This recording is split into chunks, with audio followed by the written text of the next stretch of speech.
points, single ladies, God has not forgotten you or us. Third point, God is preparing you for his best.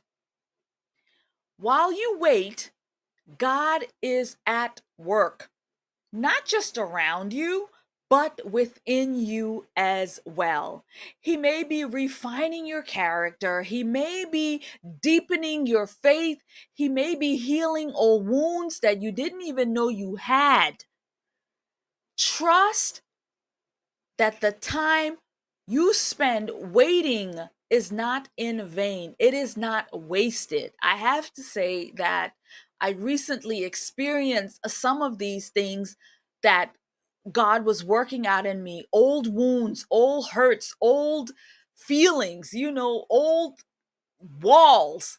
Like it's a lot. And this is part of my journey of coming here and really capturing this on the record because I am literally documenting the journey of what is happening to me in real time.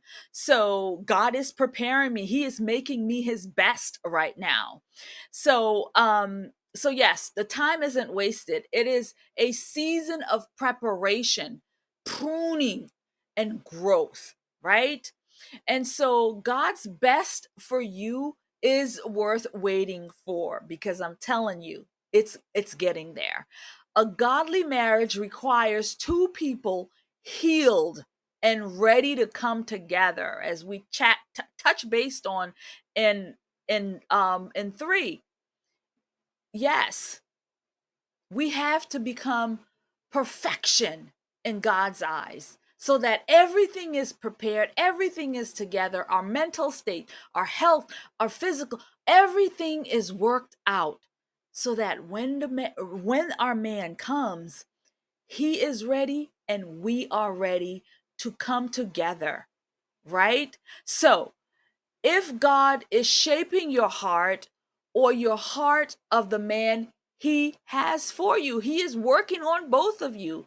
God is the potter, right? He is the master potter, and his work is always perfect.